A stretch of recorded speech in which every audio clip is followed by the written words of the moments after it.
ভারতের হাতে ৫৩ লক্ষ অপরিশোধিত মেট্রিক টন অপরিশোধিত তেল। সংসদে জ্বালানি নিয়ে এমনই বিবৃতি দিয়েছেন দেশের প্রধানমন্ত্রী নরেন্দ্র মোদী।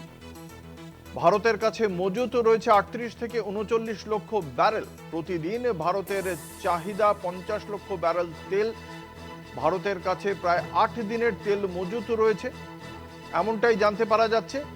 ফলে খুব স্বাভাবিকভাবেই প্রশ্ন উঠছে যে এক্ষেত্রে আদৌ কি জ্বালানি সংকট তৈরি হতে পারে দেশে? প্রতিদিন ভারতে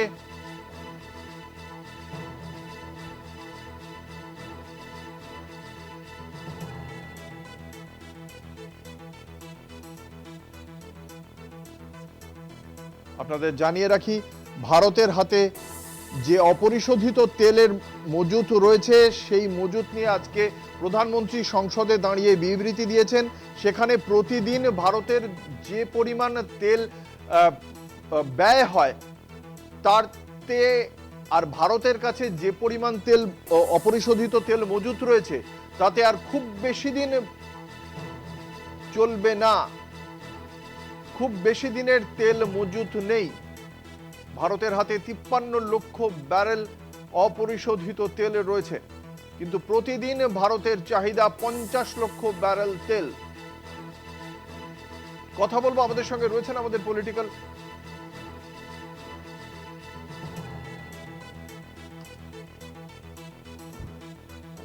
এই মুহূর্তে ঠিক কি পরিস্থিতি জ্বালানির দিক থেকে। আজকে প্রধানমন্ত্রী আশ্বস্ত করছেন যে ভারতের যে জ্বালানির বন্দোবস্ত এই মুহূর্তে হয়েছে এবং যে পরিস্থিতি তাতে যথেষ্ট ভারতের চিন্তার কোনো প্রয়োজন নেই, উদ্বিগ্ন হওয়ার কোনো পরিস্থিতি এখনো তৈরি হয়নি বলেই আশ্বস্ত করেছেন প্রধানমন্ত্রী। কিন্তু ভারতের কাছে মজুত থাকা তেল এবং প্রতিদিন যে পরিমাণ তেল ব্যয় হয় তা কিন্তু কপালে চিন্তার ভাঁজ বাড়াচ্ছে।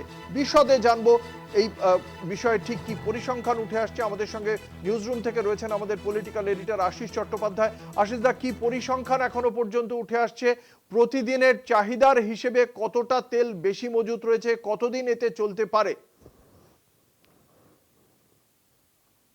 নরেন্দ্র মোদী সাম্প্রতিক মধ্যপ্রাচ্যের যুদ্ধ বিষয়ে এবং সেই কারণে ভারতের ওপরে যে প্রভাব পড়েছে সে বিষয়ে পার্লামেন্টে বিস্তারিত বিবৃতি দিয়েছেন এবং সেখানে নানান কথা তিনি বলেছেন। তার মধ্যে দেশে কতখানি তেল মজুত রয়েছে যেটাকে স্ট্র্যাটেজিক রিজার্ভ বলা হয়, অর্থাৎ কোনো বিপদে পড়লে যে ভান্ডার ভেঙে তেল বের করার কথা, সেটাকে স্ট্র্যাটেজিক রিজার্ভ বলা হয়, তাতে কতটা তেল রয়েছে সেই ব্যাপারে প্রধানমন্ত্রী একটি তথ্য দিয়েছেন। সেই তথ্যে আমরা দেখতে পাচ্ছি প্রধানমন্ত্রী বলেছেন যে ৫৩ লক্ষ মেট্রিক টন তেল রয়েছে। এক মেট্রিক টন তেলে মোটামুটি ৭.৫ ব্যারেল হয়। মোটামুটি তেলের ঘনত্ব অনুযায়ী কখনো এটা ৭.৫ হয়, কখনো ৮.৫ হয়। মোটামুটি ধরা যেতে পারে ৭.৫ ব্যারেল এক মেট্রিক টনে হয়। এখন সেই সব দিক থেকে হিসেব করে ৫৩ লক্ষ মেট্রিক টন যে তেল আমাদের কাছে রয়েছে সেটাতে মোটামুটি ৩,৮০,০০,০০০ থেকে ৩,৯০,০০,০০০ ব্যারেল তেল আমাদের কাছে রয়েছে। আমাদের প্রত্যেক দিনের খরচ আমাদের দেশের সেটা প্রায় ৫০ লক্ষ ব্যারেল প্রতিদিন খরচ হয়।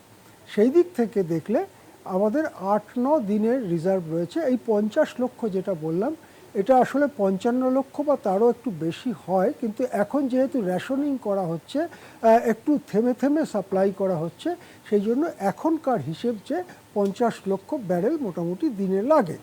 সেই দিক থেকে যদি আমাদের ৪ কোটি ব্যারেলও রিজার্ভ থাকে, স্ট্র্যাটেজিক রিজার্ভ থাকে, তাহলে সেটাতে ৮ দিন মতন চলা যায়। প্রধানমন্ত্রী অবশ্য এর সঙ্গে এই কথাটাও বলেছেন যে এটা দেশের স্ট্র্যাটেজিক রিজার্ভ, এর বাইরে তেল শোধনাগারগুলো নিজেদের রিজার্ভ রাখে। অর্থাৎ বিভিন্ন যে তেল শোধনাগার রয়েছে, তেল কোম্পানিগুলো রয়েছে, গ্যাস কোম্পানিগুলো রয়েছে, তারা নিজেদের রিজার্ভ রাখে। সেই রিজার্ভ কত সেটা সরকার জানে না, অথবা সেটা প্রধানমন্ত্রী বলেননি, কিন্তু সেটা এর সঙ্গে যোগ করতে হবে।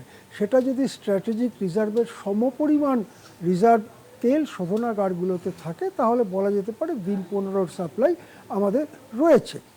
এই পরিস্থিতিতে আজকে প্রধানমন্ত্রী যে কথা বলেছেন তার একটা অন্যতম গুরুত্বপূর্ণ দিক হচ্ছে তিনি আজকে দুপুরেই বলেছেন যে এই যুদ্ধের যে প্রভাব সেটা দীর্ঘমেয়াদী হতে চলেছে। এটা খুব গুরুত্বপূর্ণ কথা যেটা তিনি শুনিয়েছেন ভারতবাসীকে, যে এই যুদ্ধের প্রভাব দীর্ঘমেয়াদী হতে চলেছে। সুতরাং এই যে অয়েল সাপ্লাই সেটা যে খুব তাড়াতাড়ি খুব সহজ হয়ে যাবে বা 28শে ফেব্রুয়ারির আগের পরিস্থিতিতে চলে যাবে এটা মনে করবার কোনো কারণ নেই। এই প্রভাব দীর্ঘস্থায়ী হবে। সেক্ষেত্রে ভারতের সামনে কী রাস্তা আছে? একটা হচ্ছে মধ্যপ্রাচ্য থেকে তেল কেনা কমিয়ে অন্য জায়গার থেকে তেল কেনা, যথা রাশিয়ার থেকে তেল কেনা। সেটা কতখানি সম্ভব হবে না হবে, কতটা বাড়ানো যাবে না যাবে সেসব প্রশ্ন আছে, কিন্তু অন্য জায়গার থেকে তেল কেনা। অবশ্যই আমেরিকার পক্ষ থেকে চাপ আছে, তাদের তেল কিনতে হবে, যদিও সেটা বাণিজ্যিকভাবে খুব একটা বাস্তবযোগ্য নয়, কেননা এত দূরত্ব, কিন্তু তাহলেও সেইটাও একটা রাস্তা রয়েছে, বেশি খরচা করে আমেরিকার থেকে তেল আনা। এবং আমেরিকা যেহেতু এখন ভেনেজুয়েলা দেশটিকে দখল করেছে, তাদের বিরাট তেল সম্পদ রয়েছে ভেনেজুয়েলার, সেই তেলও আমেরিকার মারফত কেনার একটা রাস্তা ভারতের সামনে খোলা রয়েছে। কিন্তু সেটা রাস্তা, সেই তেল আমাদের কাছে এখনো আসেনি। সুতরাং যে তেল আমাদের কাছে রয়েছে, সরকারের হাতে যা রয়েছে, তাতে 8 দিন, বড়জোর 9 দিন চলতে পারে বর্তমান খরচের, বর্তমান মানে ভোগের হার ধরে। এর থেকেও যদি কমিয়ে দেয়, যদি মানে দাম দ্বিগুণ করে দেয়, সেটা অন্য কথা, কিন্তু বর্তমান পরিস্থিতি অনুযায়ী যতটা আমরা প্রত্যেক দিন খরচা করি সেই হিসেবে 8-9 দিন আছে। তেল শোধনাগারগুলোর কাছে কিছু আছে, সেটা যদি এর সমান ধরে নেওয়া হয় তাহলে দিন 15 আছে। সুতরাং পরিস্থিতিটা মোটেই খুব সুবিধাজনক নয়। এই পরিস্থিতি পাল্টাবার জন্য ভারত সরকার কি করে সেদিকে আমাদের নজর থাকবে। কিন্তু ইতিমধ্যেই আশঙ্কার মেঘ জমছে যে তেলের দাম, গ্যাসের দাম আরও বাড়তে পারে, বা এগুলোর সরবরাহের ক্ষেত্রে আরও বড় বড় রেস্ট্রিকশনস, আরও বড় বড় নিয়ন্ত্রণ জারি করতে পারে হয়তো ভারত সরকার। তারই ভূমিকা হিসেবে আজকে ভারতের অয়েল রিজার্ভের পরিস্থিতিটা জানিয়ে রাখলেন মোদি, এরকম মনে করার যথেষ্ট কারণ রয়েছে। হ্যাঁ, ধন্যবাদ। আমাদের সঙ্গে ছিলেন আমাদের পলিটিক্যাল এডিটর আশিস চট্টোপাধ্যায়।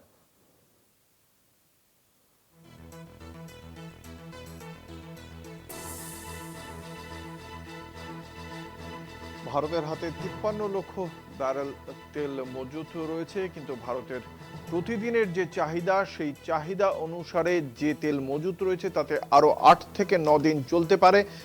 তারপর একটা জ্বালানির সংকট তৈরি হতে পারে বলেই প্রাথমিকভাবে একটা আশঙ্কা তৈরি হচ্ছে।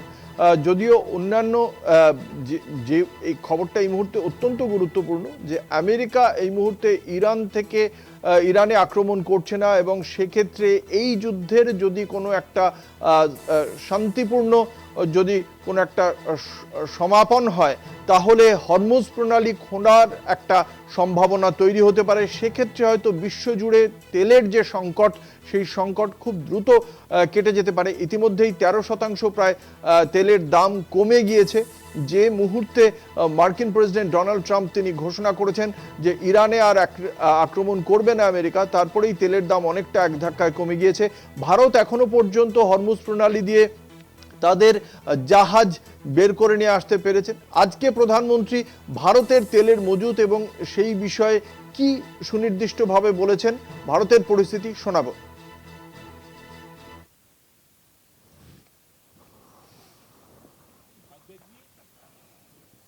बीते दशक में भारत ने संकट के ऐसे ही समय के लिए कच्चे तेल के भंडारण को भी प्राथमिकता दी है।